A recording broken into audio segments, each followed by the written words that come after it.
Welcome back to the channel. Continuing on the 8-horse Mogul project.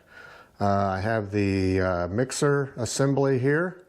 We're going to be taking it apart, cleaning it, and there's some fixing to do on it. Basically the way this works is it brings air in through the top or through the side here and down this tube into the mixer area. There's a starting bowl here that's got gasoline in it for starting it, and then remember these are kerosene engines, so you want them warm before you run them on kerosene, so there's an adjustment for that. And then this bottom bowl assembly is for the kerosene, and here's the kerosene adjustment, and here's the water injection port adjustment as well. Below that we have a butterfly assembly for the throttle. So the way it works is cold air can come in through the top here, or there's a lever here that flips over and it will pull air off of the exhaust manifold for hot air. These Moguls run pretty hot, and they want pretty hot air through this mixer assembly for vaporization. So once they get warmed up, you switch them over to a warm air intake, and you'll notice that there's a spring control here. This is for choke and for run. There should be one of these springs up here on the top, so we're going to have to make that. And then obviously there's some bolts that are incorrect here for the holding on the oops, that needs to go in there, that reservoir, so we're going to have to change that. And then also there's some play in this shaft, so we're going to zoom in here and take it apart and see what we got, and start working on it.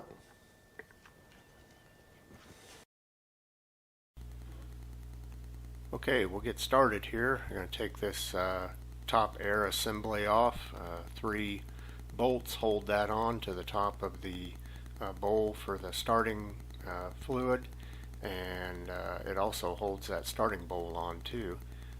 I think these bolts are the correct bolts for this mixer. I'm not quite sure. I'm going to have to look at my 4-horse Mogul to see if they're the same style, but I think they are correct.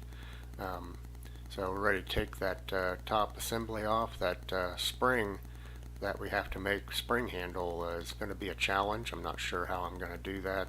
There's the bowl setting off, and now we got the bottom assembly. I think I have a jig figured out for making that spring I need to make, but I'm just not sure. So I'm going to take these hardware bolts out. These hardware store bolts, not the correct bolts at all. They should be high crown bolts, but that's alright. Somebody just pieced this whole engine together before it was up on an auction, so that's why there's regular bolts all over it. But get that bolt out of there, and then this reservoir will just slide right off there, and we're left with the butterfly assembly, and we'll try to get that butterfly out of there. The screws are rusted really bad, so it's going to be a little bit of a challenge, but we'll see what we can do.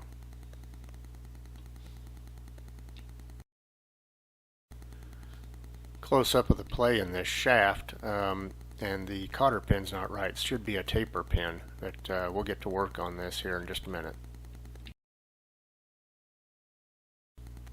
Starting out with my old Dremel tool and a burr mill, trying to grind off those bolt heads.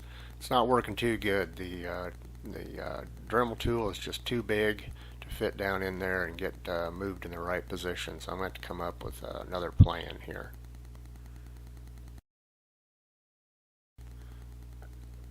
Got a hold of a smaller Dremel. I can get down in there. It seems to be working pretty good with that burr mill.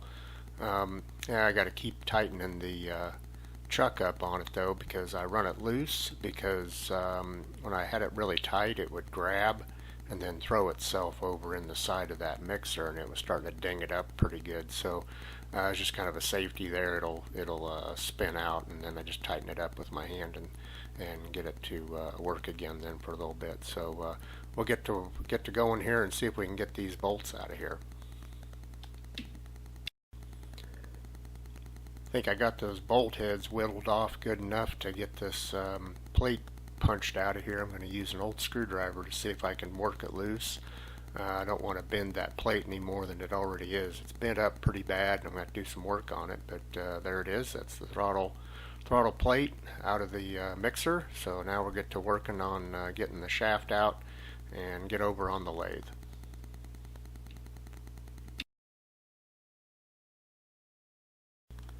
Another quick look at this shaft.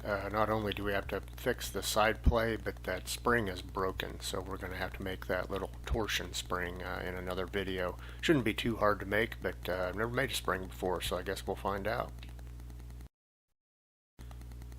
Got a piece of 1-inch brass chucked up here. We're going to make a start pass on it.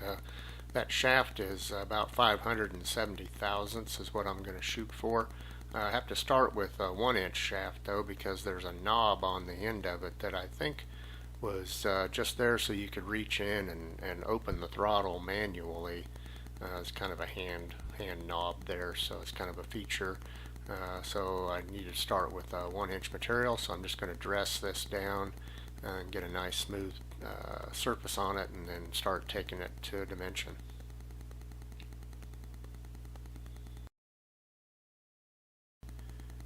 Here we are removing some material. The camera's doing some screwy stuff with the lathe there. It's turning about 400 RPM counterclockwise. Couple of machining angles here just to see how this brass machines. Brass is pretty fun to machine, but it does make a very jagged chip. It just kind of tears off. So it's not a clean chip like with steel, and it's really a bad deal if you get one of those pieces in your hand. Here's the final pass, bringing us down to dimension. Like I said, I'm looking for about 570 thousandths on this shaft. Should be a nice fit, take up most of that wear, and so it's just machining out pretty nice. I'm real pleased with the finish, and you can see where I got the hand knob feature marked out on the end of the shaft. Here's a look at how I used the lathe to do some layout. I used that insert to mark some locations. The outside marks are what I'm going to have to mill out for the throttle plate to set. It has to set on the center line of the shaft, and then the two inner markings are where the mount bolts are. So I'm going to use those over in the Bridgeport to make sure that I mill out the right amount of material and that I also drill the holes in the right location.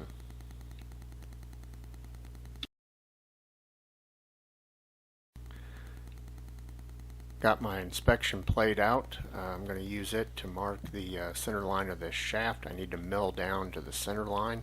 I'm going to use my height gauge to scribe a line on both sides. I set that by touching off on the top of the shaft and then moving down the halfway down the shaft. And so I'm going to scribe this side, and then we'll get over on the Bridgeport. I've got it all clamped in a V-block with some clamps, and that should hold it pretty nice in the Bridgeport.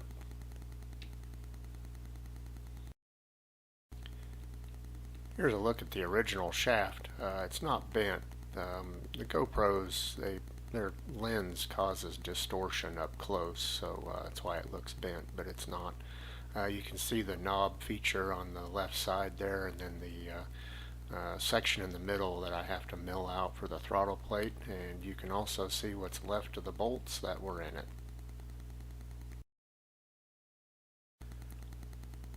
Here's a view of the fixturing on the Bridgeport with the closing lathe back there in the background on the right side. Got it set up in my Kurt vise, and I've got a machinist jack under the right hand side of the shaft there to add some extra support. I didn't want to take a chance on vibration or deflection that would snag an end mill or break a drill bit. So I think I got a pretty rigid setup here, and we'll get to machining the holes in the slot that we need. Set up on the center line of the shaft, and I'm going to be drilling with the tap size drill for this set of holes. I need a tap drill for a 1024 bolt, and I'm going to be putting a 1024 standard head screw in the two locations to hold the throttle plate on. So we'll get bored through here and then do the other one.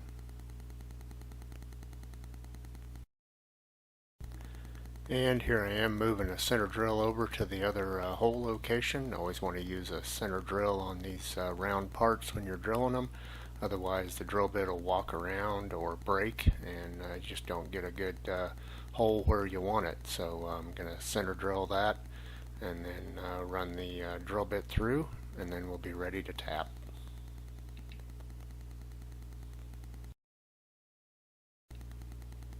Here's the second hole being drilled, and then we'll be done with that operation. And I think I'm going to mill this out before I tap it. There's no reason to tap all that material. I'm just going to take out. So off to milling now. Using a 1/2 inch end mill here, I'm going to just mill the ends of this slot out just for some definition of where I need to mill. And I'm going to be taking about a 30 thousandths pass, nothing too heavy, no reason to put a lot of stress on all this fixturing here. So I'm just going to try to mill this down, and it'll take a little bit, but it'll mill out real nice, and then we'll have a nice clean slot there instead of a mangled up part. Camera's messing with the speed there. I'm running the end mill, I don't know, probably 500-600 RPM maybe, maybe not quite that fast, but seems to be cutting good at this speed, so that's what I'm going to do.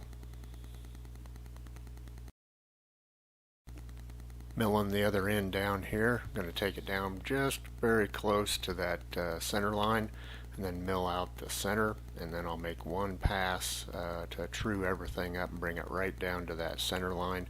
If that butterfly plate is not on the center line, it won't pivot right and it won't seat right in the mixer. So very important to get it right down to that center line. Quick view of the tapping process here. A 1024 tap is not a real small tap, but it is small enough. You got to be real careful with it. You don't want to break it. Certainly don't want to break this hard tap off in this really soft brass. It would just basically ruin the part, and I'd have to start over again.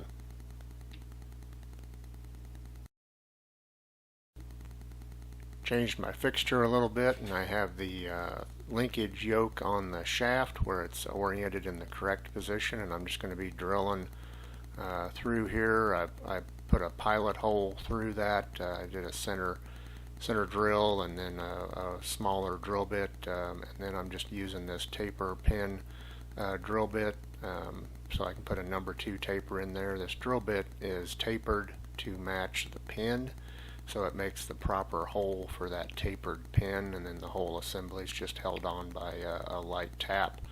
So it's better than that cotter pin. The cotter pin would have been loose and would have caused some play in the governor linkage, and then the engine wouldn't have run right. So I'm sure somebody just stuck that in there when they were putting the engine together for the auction. So we'll get this done, and then we'll be done with the Bridgeport.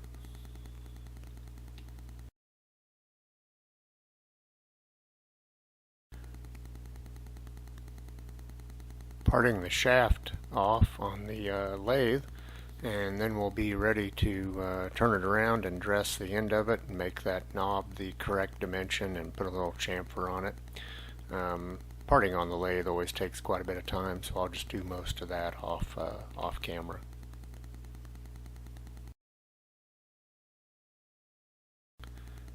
Turn the part around in the lathe, and I'm just dressing the end, putting a nice finish on the end of that knob just for cosmetic, and then getting it down to dimension and putting a slight chamfer on there. So just a quick operation here, and then we'll be done, and we'll look at how we did on the part.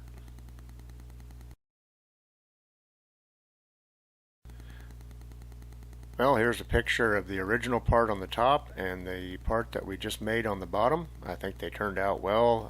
The GoPro distorts them, makes them look like they're bent because I zoomed in on it, but rest assured they are straight, and the new part is correct. So I just got to wash off the magic marker on the part, and I'm not going to install it yet because we got to make springs.